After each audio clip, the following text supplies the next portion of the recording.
নতুন বছর মানেই নতুন সম্ভাবনা, নতুন স্বপ্ন আর নতুন লক্ষ্য। এটা আমাদের জন্য নিজের জীবনকে নতুনভাবে গড়ে তোলার সেরা সময়।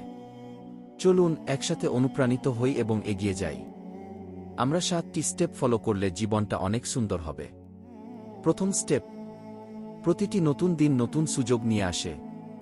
আজ থেকেই শুরু করুন, কারণ আপনার ভবিষ্যৎ নির্ভর করে আজকের সিদ্ধান্তের উপর। দ্বিতীয় স্টেপ, চ্যালেঞ্জগুলো আমাদের শক্তিশালী করে। বড় স্বপ্ন দেখুন এবং সাহস নিয়ে এগিয়ে যান। পিছিয়ে পড়ার কথা কখনো ভাববেন না। তৃতীয় স্টেপ, আপনার স্বপ্ন আপনাকে এগিয়ে নিয়ে যাবে যদি প্রতিদিন এক ধাপ করে এগিয়ে যান।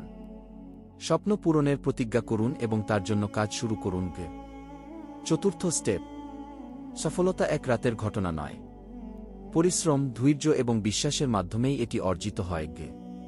পঞ্চম স্টেপ, আপনি যা ভাবেন তাই করতে পারেন। নিজের প্রতি বিশ্বাস রাখুন এবং আপনার সীমা অতিক্রম করুন। ষষ্ঠ স্টেপ, নেতিবাচক চিন্তাভাবনা এবং মানুষদের এড়িয়ে চলুন। ইতিবাচক পরিবেশে নিজেকে রাখুন এবং এগিয়ে যান। সপ্তম স্টেপ, নিজের প্রতি যত্ন নিন, কারণ আপনি যদি নিজেকে ভালোবাসেন তবে পৃথিবীর কোনো চ্যালেঞ্জ আপনাকে হারাতে পারবে না। এই বছরটা হোক আপনার জীবনের সবচেয়ে উজ্জ্বল সময়। নতুন আশা নিয়ে এগিয়ে যান, কারণ সাফল্য অপেক্ষা করছে আপনার জন্য। নতুন বছরে শুভকামনা।